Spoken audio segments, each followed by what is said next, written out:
Anyhow, it's a strange world out there. And, if you didn't, Peter, that if you only listened to what the mainstream media put out, you would walk through the life, through the valley of shadows. You wouldn't know anything. Yeah. And it makes you a dangerous person because you know.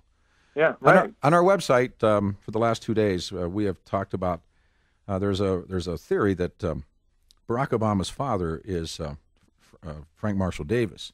Yes. So we have a guy who does a lot of photo work for us, and we put up pictures of the combinations. Is it Frank Marshall Davis and Stanley Ann Dunham, or is it Barack Sr. and Stanley Ann Dunham? And the pictures are like boom, boom, boom.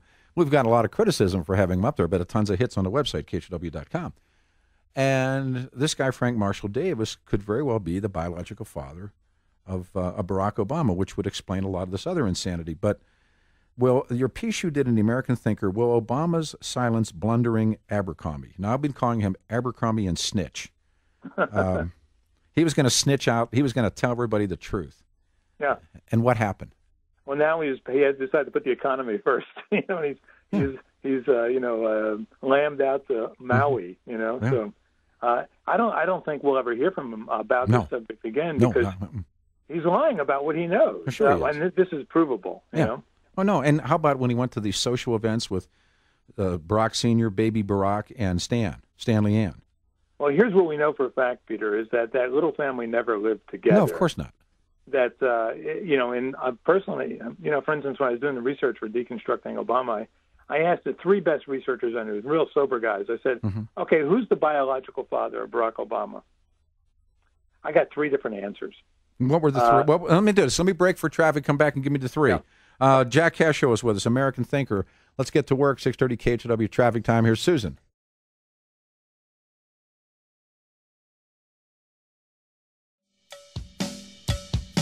"16 minutes after the hour, Jack Cashill, Peter Boyle's on the air everywhere, from the American Thinker. Now, the Hawaii governor, and I've kept all the ink from the Chicago Tribune and the LA Times, where Neil Abercrombie wants to find a way to release more information and torpedo those birthers, racist bastards. And suddenly, after making those statements, and the president arrives in Hawaii for his hard-earned vacation, spokeswoman Donella Dela Cruz said, is it going to be done immediately, meaning the true information? No, she says. The first thing on our list now is the economy. Now, his top priority in the end of December was to torpedo the birthers. Now, like I said, I'm not the smartest guy in the world, never claimed to be, or the sharpest knife in the drawer. But he shoots off his bazoo. The president goes to Hawaii, and now his top priority is the economy, stupid.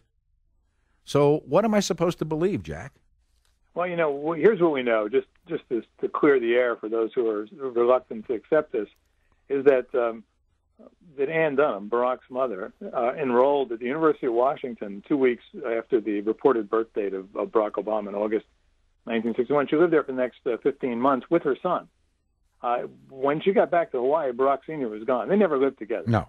So the whole notion that he went to social events with this little family, or he was there when the baby was born, is what he said at first, was totally crazy. He backed off that. He never saw this family together because they never lived together. Barack Obama, his parents and his grandparents created a legend for him from the time he was born. It's not a legend because they expect him to become president, but because they wanted him to go through life as something other than a bastard. Mm-hmm. And the question then is, who's the father? And the ruling on the field is, as we would say in the NFL. Well, you guys said, well, you're not in the NFL anymore because but the ruling on the field is with Kansas City has a playoff game next week, so we're excited here. The ruling on the field is Barack Obama Sr. And to throw the red flag, you got to have enough proof to overcome it. There is an excellent case that could be made for Frank Marshall Davis, and I think one of the telling things, and this has been dismissed, are those nude photos of Ann Dunham. I brought that up so many different times with people, and first of all, his defenders say those are photoshopped. No, they're not. But see, if they're photoshopped, they're really good. Somebody took nude pictures of Stanley Ann Dunham. Now, were they taken in Washington State? Were they taken in Hawaii? Where were they taken, Jack? Well, here's what we know, and there's some interesting clues. I got into this pretty deep, and I figured it would be easy to disprove because I just wanted to get this out of the way. So I went to Snopes, which is not reliable, but it's a reliable defender of the Obama mythology. Sure. And what they did there, usually they just misinform. In this case, they disinform. They said, this isn't Ann Dunham. This is 50s pinup model Marcy Moore. Mm-mm. They said the photos aren't retouched, but it's 50s pinup model Marcy Moore. Mm. And then I went to that source that we all go to when we need this kind of information, and you've probably been there too, Peter, Boobopedia. Yes. The Encyclopedia of Big Boobs. And there I found 50s pinup Marcy Moore, who is much better looking than Ann Dunham and much more ample in certain curious places, you know. It's her. I mean, it's Stanley Ann. It's Ann Dunham, right. Sure. And it looks like her. It's got the same hair, the same chin, the same eyes. Here are some interesting clues. Frank Marshall Davis was a photographer who took pornographic photos. He brags about it in his memoir, Living the Blues. The photos are taken during Christmas. We see the Christmas decorations there. The girl in the photo has a tan line around her shorts. Mm-hmm. Now, I'm sorry, there's only a few places in America where you can have a tan line around your shorts in December. And sitting on the table there is the album Cuban Fire by Stan Kenton, which came out in 1960, the year these photos would have been taken. So it's entirely likely that this is Ann Dunham, and it's entirely likely that Davis is the photographer. And if he was that intimate with her, then yes, it's altogether possible that he could have been the father. Now, here's what we know, too. He's married at the time, has several little kids. He's married to a white socialite. If she becomes pregnant by Frank Marshall Davis, and he brags in his memoir, he doesn't name names, about impregnating 3 white women, then, yeah, you're going to look for a beard. You're going to look for someone to take the fall, to stand up, because it can't be Davis. He's got to be black. And that's when Barack Obama Sr. walks into the field. They're taking Russian classes together, he and Ann, in the fall of 1960. Who took Russian classes in 1960? Like people like Lee Harvey Oswald. That's funny. That's funny stuff. And let's face it, that Davis is a communist. We know that. He's a member of the Communist Party. Self-admitted, sure. Yeah, he was there with Gus Hall and those guys. Right, exactly. Yeah. And, we know that Barack Obama Sr. appeared at, his Communist Front rallies. He's in bed with these guys. They know each other. And so why not say, okay, Barack Sr., you stand up for me. There's no marriage, no photos of any marriage. Abercrombie didn't go. No one ever even saw these couple together, except for Neil Abercrombie. Mm-hmm. And Frank Marshall Davis is a very good suspect in the paternity sweepstakes. Here's what to do, you guys. Go to KHOW.com. And we have debated whether many times, Hollenbach and myself, about the nude photos of Stanley Ann. And they're not, they're not. They're not. No, they're nothing that you can't see. By today's standards, they're pretty mild. They're pretty mild. But it's her. And then there's the combinations, and this is Phoenix Pilot, our photographer, who does great work for us. Pilot, thank you again. He does these combinations of who do you believe the father is. And when you look at the pictures, and again, I'm not a geneticist, and I have no area of expertise at this at all, but I was looking at pictures. Frank Marshall Davis looks a hell of a lot more like Barack Obama than Barack Obama Sr. looks like Barack Obama Jr. Now, right, but you know who Barack looks just like is his grandfather, Stanley Dunham. Absolutely, Gramps. Yeah, I mean that's where the family lineage is. He has the chin and the eyes that his mother and grandfather had. Yeah, Gramps and Toot. Yeah, and Stanley Ann looks like him. Yeah. Yes. And so she looks more like Gramps than she looks like Toot. But she. So now suddenly this newly elected governor, who was going to do all of this stuff, this torpedo his words in the Chicago Tribune. Barack Obama's newspaper, the Chicago Tribune. I'm going to torpedo these birthers. Suddenly he's not. No, and part of it is that, the birth certificate could reveal data that, would place him being born in the United States somewhere, but that would nonetheless undo the story that they created around Obama's origins, a story that's been told more fervently than any story since Jesus's. And they elected him on that story. The goat herder from Kenya, the girl from Kansas, the improbable love, the union in Hawaii. The speech that was made here in Denver. Right. Every place, the speech in Denver started with that story. I mean, he didn't go 2 words before he's into the story. Right. And now if the story becomes totally undone, his real name would be Barry Davis. Not much romance in that name. The bastard son of a communist pornographer. It's not impossible that he was, that Ann was impregnated on the mainland and had to flee to Hawaii. Yeah. What do you think, and why do you think this birth certificate as well as some 20, I don't know what the accurate count is, 28, 29.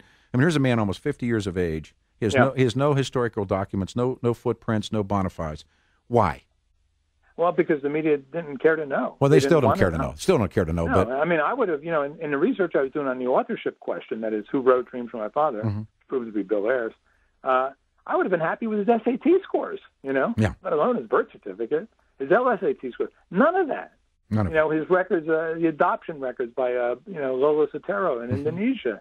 All of that stuff's off limits, and it's amazing in this day and age when, everything is known about everyone instantaneously, that we know less about our president than we do about George Washington, So it's a weird world out there, But I mean, now that these major media, L.A. Times, and I asked this the other morning, I forget who, maybe it was Jerry, I said, do you think they're sitting in the offices of the Tribune or the Times and saying to one another, he said he was going to do that, and now he doesn't seem to do it. My response is, and Jerry's response was, no, they're not asking that question, because they served this stuff up, this pablum they served up about, here comes the man, he's going to solve this for everybody. He's going to show you Barack Obama's truth, justice, and the American way. Fine. Yeah, now, as they said in The Godfather, he's gone to the mattresses. And do you think that they sit in the editorial offices or the newsroom of the Trib or the Times and say, geez, you know what, he didn't fulfill his promise? No, that won't happen. No, of course it won't happen.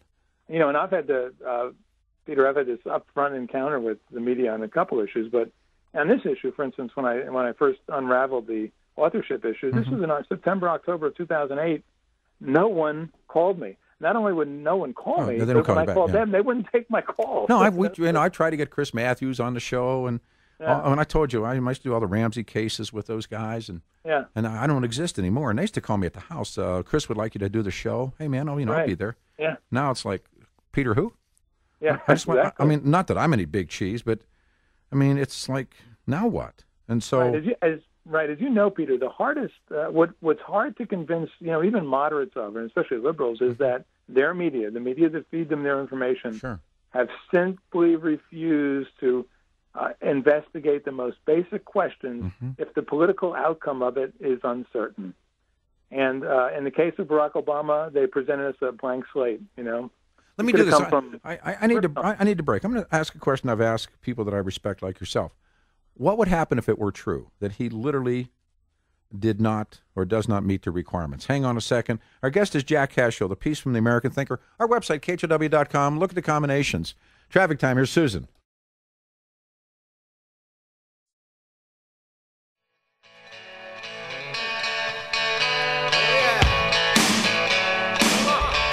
8:33, 27 minutes before the hour, 45 to high. 630 KHW, KHW.com, and we're going to talk about whether or not those photos of Obama's mother should be up there.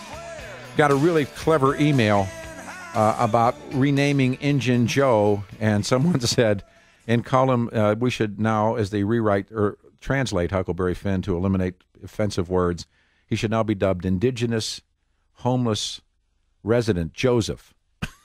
Injun Joe.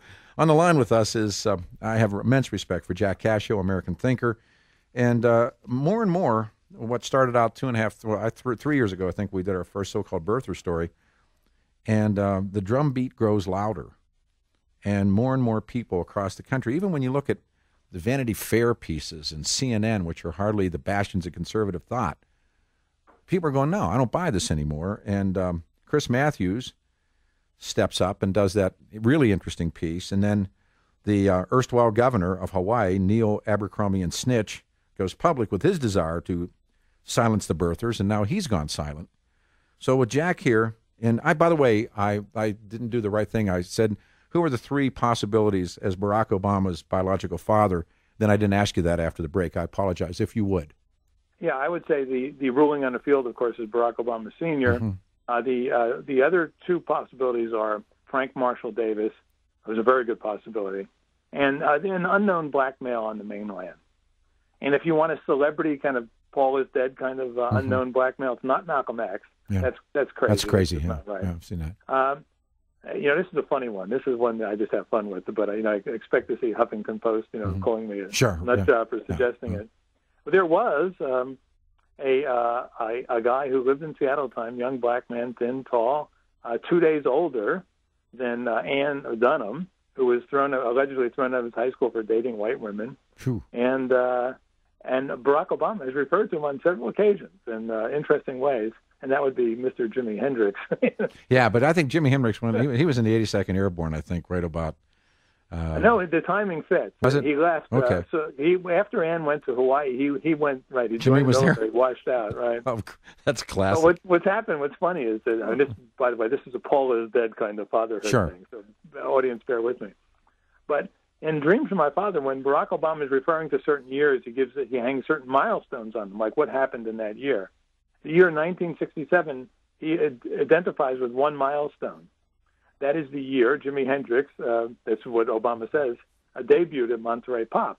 And then on Labor Day of 2010, he's giving a speech in Milwaukee, and then he breaks out of the teleprompted speech, and he just says, "They treat me like a dog," and he sort of sings the line, and then all the bloggers picked up the fact the next day that was a title or the line from a Jimi Hendrix song. Sure, that's Jimmy. I'm a big Jimmy fan. So then I'm beginning to think, okay, they're both left-handed. Who knows? But again, I use a term probably overused now called it's Roswell. Or right. in the end of that great film, it's Chinatown. In Chinatown, right? Exactly. There's no answer. No, but there could be an answer here, and of course Davis is a serious candidate. I agree. And if you look at those pictures again, KHOW.com, or tell people to look at them.